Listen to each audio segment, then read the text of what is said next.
Hello दोस्तों को स्वागत है हमारे चैनल स्टूडेंट कंपटीशन वर्ल्ड में। आज हम बात करेंगे एनसीईआरटी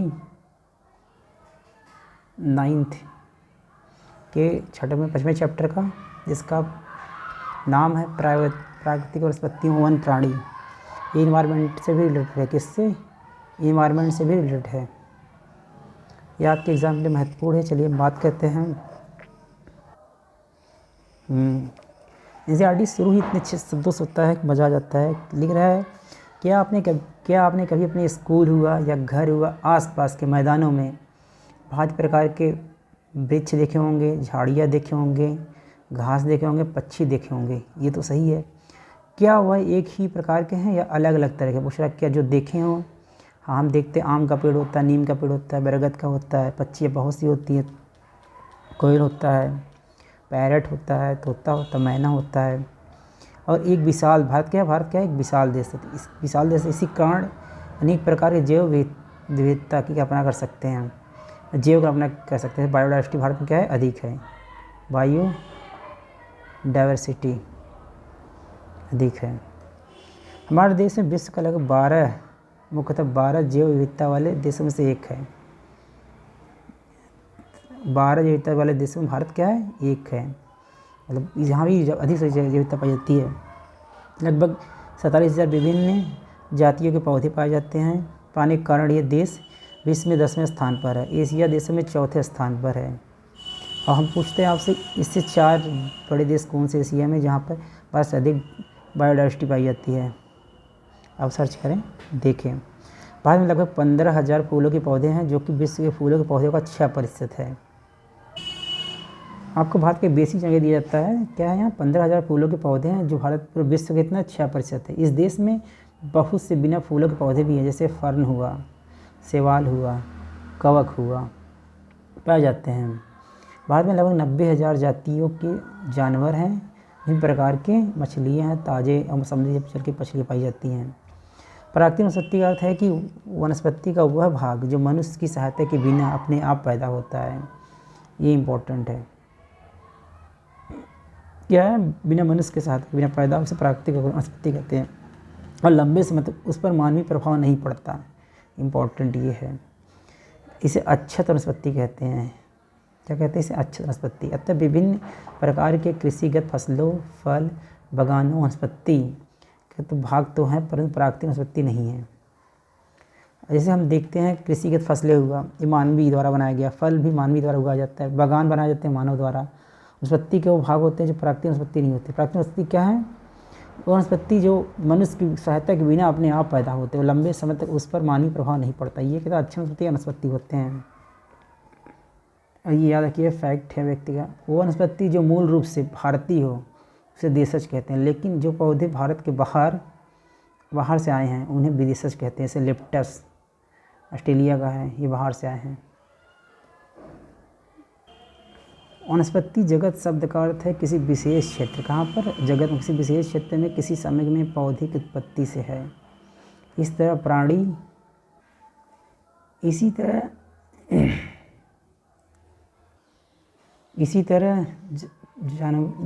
जानवरों के विषय में बताया जाता है।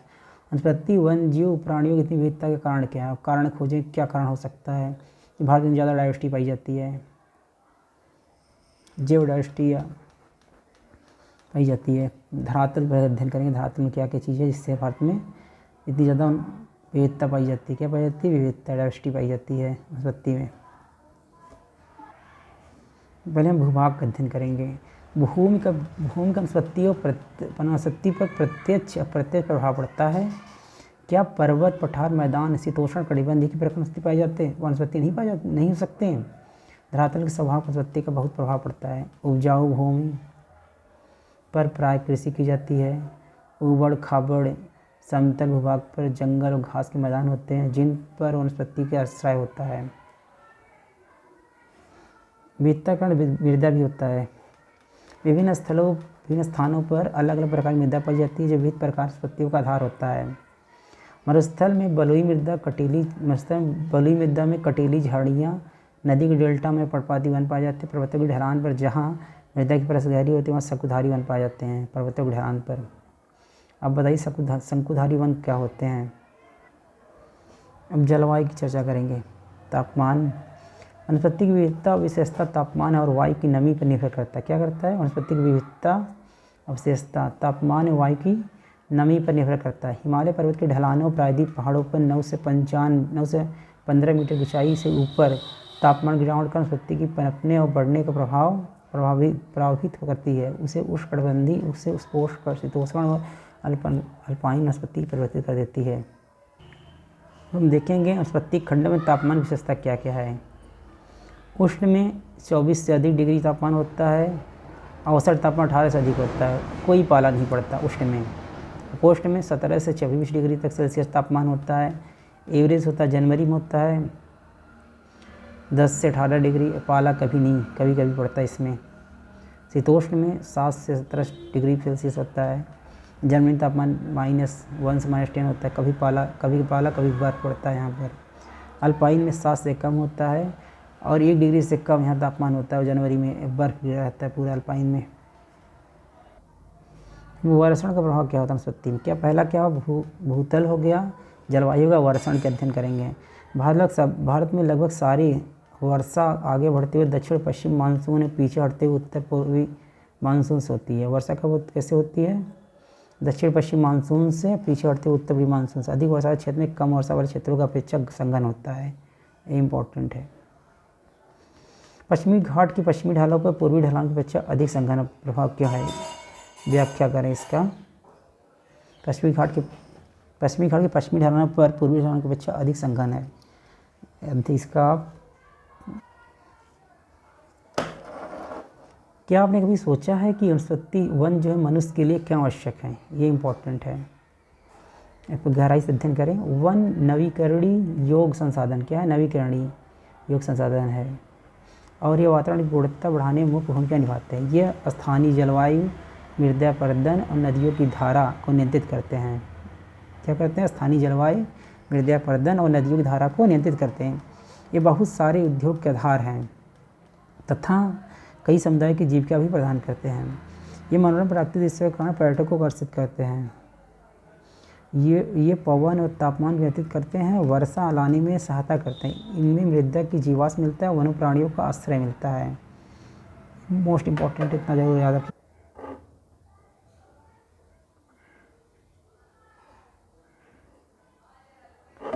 और पशुओं के चारे की व्यवस्था के कारण अन्य क्षेत्रों में कम हो रहा है। परियोजना का कार्य आप जो कर सकते हैं, अपने स्कूल, गली मोहल्ले, वन महोत्सव का आयोजन करो, वृक्षों के पौधे लगाओ, उनकी देखभाल करो, देखो कैसे बढ़ते हैं वो, इतना आप ज़रूर करो। और सभी मनुष्यों को करना चाहिए, पौधे लगाएं अपने आसपास। इससे क्या होगा? पर्यावरण का विकास होगा और अनेक प्रकार की जीव जंतुओं का आश्रय स्थल बनेगा। सन 2003 में वन कुल क्षेत्रफल कितना था? 68 लाख वर्ग किलोमीटर था। भारत के बहुत से भाग वन क्षेत्र सही मायने में प्राकृतिक नहीं हैं। कुछ अगम क्षेत्रों को छोड़, जैसे हिमालय हो गया, मध्य भारत के कुछ भाग मरुस्थल से प्राकृतिक वनस्पति पाए जाते हैं। शेष भाग में मनुष्य के हस्तक्षेप से प्राकृतिक वनस्पति आंशिक या संपूर्ण से परिवर्तित हो चुकी है या फिर बिल्कुल निम्न कोटि हो गई है। क्या आप जानते हैं Indian state of forest report 2019 के अनुसार भारत में वनों का कुल क्षेत्रफल कितना है? 21.67% है। अगर 2021 देखेंगे तो वनों का क्षेत्रफल क्या 24% है। वनों की प्रकार की चर्चा करें। हमारे देश में विभिन्न प्रकार की वनस्पतियाँ पाई जाती है। कौन कौन से चित्र के माध्यम समझेंगे? देखिए, वन शासित प्रदेश वन क्षेत्र का प्रतिशत कितना है 2019 डाटा के according. Indian state forest report है ये। देखिए, सबसे अधिक कहाँ है? अरुणाचल प्रदेश और मिजोरम में। सबसे कम कहाँ है? पंजाब में, हरियाणा में, बिहार में, उसके बाद राजस्थान में और उत्तर प्रदेश में।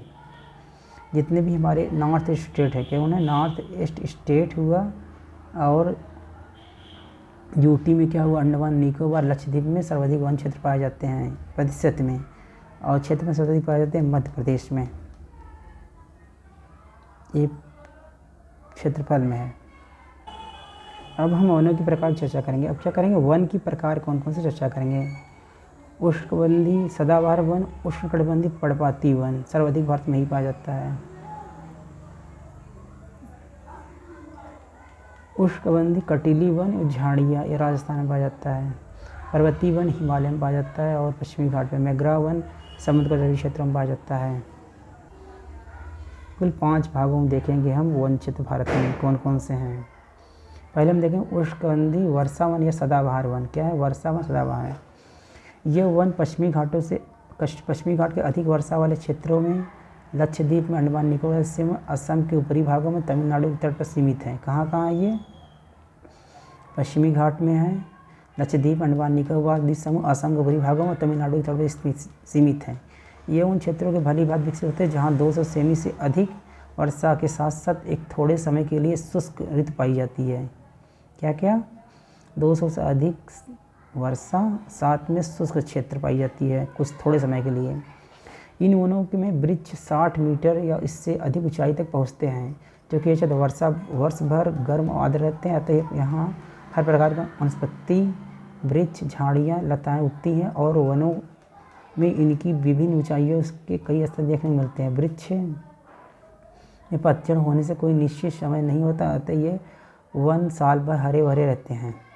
इन वनों में पाए जाने वाले व्यापारिक महत्व कुछ पौधे हैं। अविनाश, एबोनी, महागनी, रोजवुड, रबड़, सिम्फोनी पाया जाता है। फिर से एक बार चर्चा करते हैं जो सदाबहार वन है। सदाबहार वन है, वहाँ कौन कौन से वृक्ष पाए जाते हैं व्यापारिक महत्व के जो हैं। पहला क्या है, अविनाश, एबोनी, महागनी, रोजवुड, रबड़ और सिनकोना पाए जाते हैं। इन वनों में समान रूप से पाए जाने वाले जानवर में हाथी होते हैं, बंदर, लंगूर, हिरण, एक सींग वाले गैंडे असम में, पश्चिम बंगाल दलदली क्षेत्र में पाए जाते हैं। अब हम इन वनों का भारत का भौगोलिक विस्तार देखेंगे। उष्णकटिबंधीय वन कहाँ पाए जाते हैं, पश्चिमी घाट हुआ, तमिलनाडु तटीय क्षेत्र में हुआ, पश्चिम बंगाल में कुछ पाए जाते हैं और पूरा नॉर्थ ईस्ट में पाए जाते हैं, अरुणाचल प्रदेश, सिक्किम छोड़ के। उष्णकटिबंधीय पर्णपाती वन सर्वाधिक पाए जाते हैं, पूरे मध्य भारत में पाए जाते हैं, साउथ में पाए जाते हैं और उधर हिमाचल प्रदेश में पाए जाते हैं। पर्वतीय वन ऊपर पाए जाते हैं, कहाँ कहाँ, अरुणाचल प्रदेश, सिक्किम और जम्मू कश्मीर। मैग्रा वन कहाँ पाए जाते हैं, ये कलर है, ये पाए जाएंगे कहाँ, ये पश्चिम बंगाल तटीय इलाका, पोलकट झील और यहाँ उड़ीसा के पास। उष्णकटिबंधीय कटीले वन पाए जाएंगे राजस्थान मरुस्थल में और ये पाए जाएंगे विदर्भ क्षेत्र में। इसके अतिरिक्त इन जंगलों में कई प्रकार के पक्षी, चमगादड़, कई रंगने वाले जीव पाए जाते हैं, रेप्टाइल्स पाए जाते हैं। क्या पाए जाते हैं, रेप्टाइल्स। अब अगला हम अध्ययन करेंगे उष्णकटिबंधीय पर्णपाती वन। ये भारत में सबसे अधिक फैले हुए हैं, ये भारत में सबसे बड़े क्षेत्र में फैले हुए हैं। इन्हें मानसूनी वन भी कहते हैं। ये उन क्षेत्रों में विस्तृत है जहाँ 70 से 200 सेंटीमीटर तक वर्षा होती है। इस प्रकार के वनों में वृक्ष शुष्क है, ग्रीष्म में 6 से 8 मात्र सप्ताह के लिए अपनी पत्तियां गिरा देती हैं। जल की उपलब्धि के आधार पर इन वनों को आर्द्र शुष्क पर्णपाती वन विभाजित किया जाता है। इनमें आर्द्र और नम पर्णपाती वन उन क्षेत्रों में पाए जाते हैं जहाँ 100 से 200 सेंटीमीटर वर्षा होती है। अतः ऐसे वन देश के पूर्वी भागों में, उत्तर पूर्वी राज्यों में, हिमालय गिरिपाद में, झारखंड में, पश्चिम उड़ीसा में, छत्तीसगढ़, पश्चिमी पूर्वी ढालों पर पाए जाते हैं। सागौन इन वनों में सबसे प्रमुख प्रजाति है। बांस हुआ, साल हुआ, शीशम हुआ, चंदन हुआ, रवेर हुआ, कुसुम हुआ, अर्जुन हुआ, सहतूत, इन वृक्षों की व्यापारिक महत्व वाली प्रजाति पाई जाती है।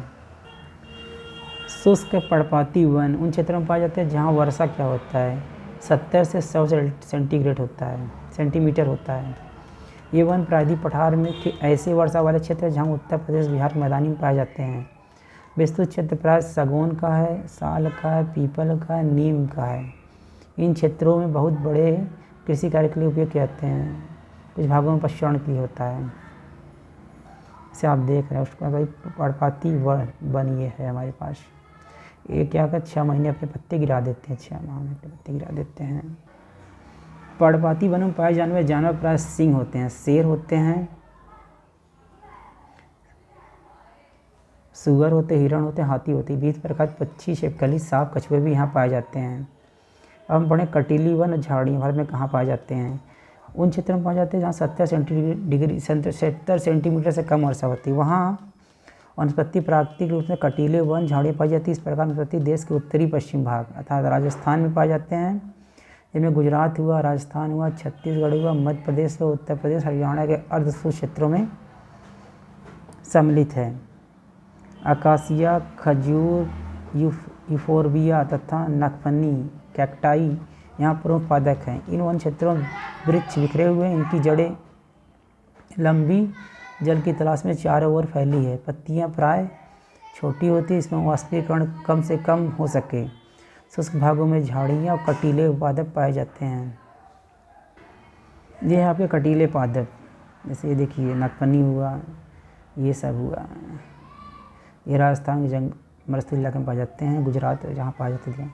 इन जगहों में प्राय चूहे पाए जाते हैं, खरगोश, लोमड़ी, भेड़िया, शेर, सिंह, जंगल घोड़े, ऊँट पाए जाते हैं। अब हम बात करेंगे पर्वतीय वन का। पर्वतीय वन में क्या होता है, तापमान कमी होती है। ऊंचाई के साथ प्राकृतिक वनस्पतियों में अंतर दिखाई देता है। वनस्पति जिस प्रकार के अंतर हम उष्णकटिबंधीय प्रदेश में से टुंड्रा को देखते हैं, उसी प्रकार का अंतर पर्वतीय भागों में ऊंचाई के साथ देखने को मिलता है। देखिए ऊंचाई के साथ, कम ऊंचाई में ज़्यादा घना है, ये है उसके साथ ऊंचाई, इसके बाद ये सबसे अधिक ऊंचाई में है।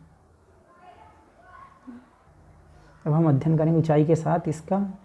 1000 मीटर से 2000 मीटर तक ऊंचाई वाले क्षेत्र में आर्द्र शीतोष्ण कटिबंध वन पाए जाते हैं। इनमें चौड़ी पत्ती वाले ओक और चेस्टनट पाए जाते हैं। इससे वृक्ष प्रधानता होती है। 15000 से 3000 मीटर ऊंचाई के बीच में शंकुधारी वन, चीड़ हुआ, देवदार, सिल्वर फर, स्प्रूव, सीडर आदि पाए जाते हैं। ये वन प्राय हिमालय की दक्षिणी ढलानों दक्षिण उत्तर के भारत के अधिक ऊंचाई वाले भागों में पाए जाते हैं। अधिक ऊंचाई वाले प्राय शीतोष्ण कटिबंध के घास के मैदान पाए जाते हैं। प्राय 3600 मीटर से अधिक ऊंचाई पर शीतोष्ण कटिबंध वनों और घास के मैदान का स्थान अल्पाइन वनस्पति लेती है। सिल्वर फर, जूनिपर, पाइप वर्ष इन क्षेत्रों में प्रमुख वृक्ष है। जैसे जैसे हिमरेखा के निकट पहुँचते हैं, वृक्षों का आकार छोटे हैं, अतः झाड़ियों के रूप के बाद अल्पाइन घास के मैदान विलीन हो जाते हैं। इसका प्रयोग गुज्जर और बकरवाल से घुमक्कड़ जातीय द्वारा पछाड़ने के लिए किया जाता है। अधिक ऊंचाई वाले भागों में मांस, लीचन घास अधिक ऊंचाई वाले क्षेत्रों में मांस, लीचन घास और टोडा वनस्पति का एक भाग है। इन्होंने प्राय कश्मीरी महामृग, चीतर, हिरण, जंगली भेड़, खरगोश, तिब्बती बरसिंगा, याक, हिम, तेंदुआ, गिलहरी, रिछ, आइबैक्स, कहीं कहीं लाल पांडा और घने बालों वाली भेड़ और बकरियां पाई जाती हैं। अब हम मेघनाओं का अध्ययन करेंगे, 5वां पार्ट है। ये वनस्पति के तटवर्ती क्षेत्र में जहाँ ज्वार भाटा आते हैं। सबसे महत्वपूर्ण वनस्पति है मिट्टी और बालू। देखिए ये है आपका मेघराव वन, पूरे पेड़ में झाड़ी था है, ध्रुट है। वायु संबंधित कोई भी घटना होती है, इन्हें रोकते हैं। तटों पे एकत्रित हो जाते हैं। घने मेघराव एक प्रकार की वनस्पति हैं जिन्हें पौधे की जड़ों में पानी डूबा रहता है। गंगा, ब्रह्मपुत्र, महानदी, कृष्णा, गोदावरी। गंगा हुआ, ब्रह्मपुत्र हुआ, महानदी, गोदावरी, कृष्णा, कावेरी नदियों के डेल्टा भाग में पाई जाने वाली वनस्पति है ये। गंगा ब्रह्मपुत्र डेल्टा में सुंदरी वृक्ष पाए जाते हैं जिन्हें मजबूत लकड़ी प्राप्त होता है। नारियल, ताड़, केवड़ा एक और वृक्ष इन भागों में पाए जाते हैं। इन क्षेत्रों में रॉयल टाइगर एक प्रसिद्ध जानवर है। इसके अतिरिक्त कछुआ है, मगरमच्छ है, घड़ियाल है, कई प्रकार के सांप इन जंगलों में पाए जाते हैं। अब हम विचार करते हैं, अगर धरती पर वनस्पति और जानवर धरती अदृश्य हो जाए तो क्या मनुष्य उन अवस्थाओं में जीवित रह पाएगा? जैविकता क्यों अनिवार्य है और इसका संरक्षण क्या आवश्यक है? इस पर आप एक लेख लिखिए। क्या लिखिए? निबंध लिखिए या इसका आंसर दीजिए। जैविकता क्यों अनिवार्य है और इसका संरक्षण क्यों आवश्यक है? अब वन प्राणी के बारे में पढ़ेंगे। वनस्पति की भांति भारत विभिन्न प्रकार के प्राणियों संपत्ति से धनी है। जीवों को लगभग 90,000 प्रजातियाँ मिलती है। देश में लगभग 2000 से अधिक पक्षी प्रजाति पाई जाती है। कुल विश्व का लगभग 13% है।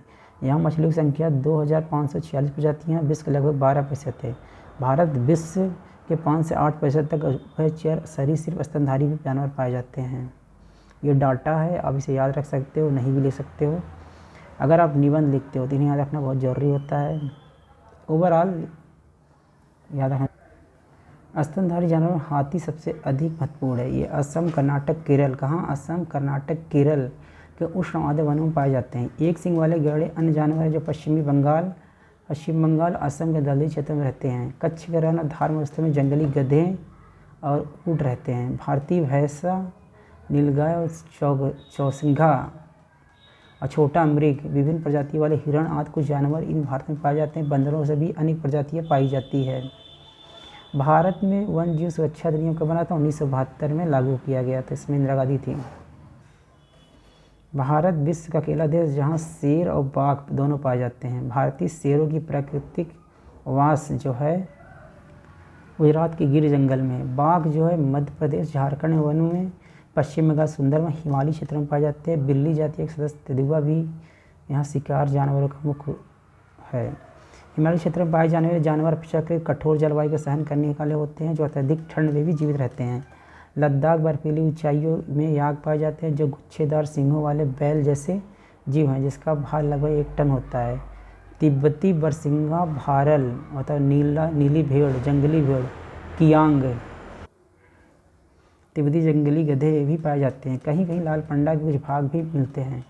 नदियों, झीलों, समुद्री क्षेत्र में कछुए, मगरमच्छ, घड़ियाल पाए जाते हैं। घड़ियाल मगरमच्छ की प्रजाति का ऐसा प्रतिनिधि है जो विश्व में केवल भारत में पाए जाते हैं। भारत में अनेक रंग बिरंगे पक्षी पाए जाते हैं। मोर, बत्तख, तोता, मैना, सारस, कबूतर आदि कुछ पक्षी प्रजातियाँ जो देश के वनों आर्द्रभूमि क्षेत्रों में रहती हैं।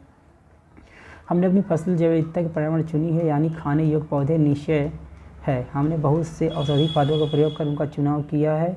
दूध देने वाले पशु की प्राकृतिक दिए हुए बहुत सारे जानवरों में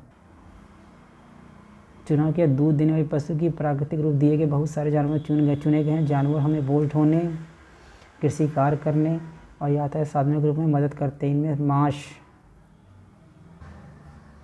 मांस और अंडे प्राप्त होते हैं। मछली से पौष्टिक आहार मिलता है। बहुत से कीड़े मकोड़े फसलों, फलों और वृक्षों को प्रांगण में मदद करते हैं और हानिकारक कीड़ों को जैविक नियंत्रण रखते हैं। प्रत्येक प्रजाति का पारिस्थितिक तंत्र योग्य होता है, उनका संरक्षण अनिवार्य है। जैसा कि पहले बताया गया, मनुष्य द्वारा पादपों जीवों का अत्यधिक उपयोग के कारण पारिस्थितिक तंत्र असंतुलित हो गया। लगभग 1.300 पादप प्रजातियाँ संकट में है। 20 प्रजातियाँ विनष्ट हो चुकी है। काफ़ी अन्य वन्य जीव जो है प्रजातियाँ संकट में है, कुछ विनष्ट हो चुकी हैं।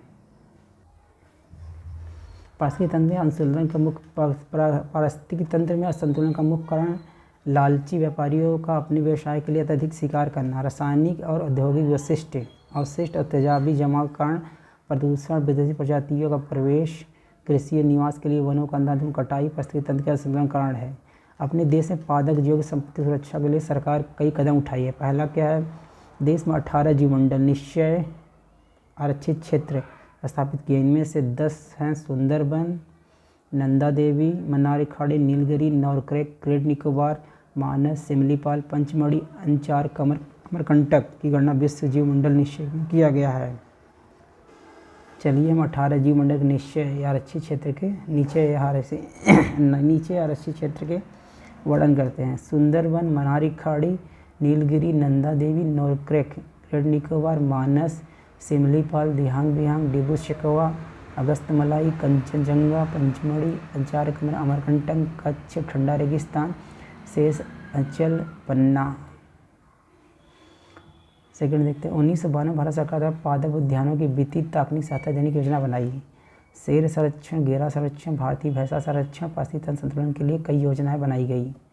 101 नेशनल पार्क है, 553 वन जीव अभ्यारण्य है, कई चिड़ियाघर राष्ट्र के पादप और जीव संपत्तियों के लिए रक्षा के लिए बनाए गए हैं।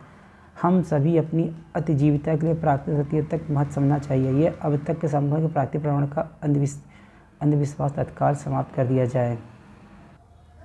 चलिए हम बात करते हैं कुछ औषधि पादप के बारे में। क्या है? प्लांट के बारे में, मेडिकल प्लांट के बारे में।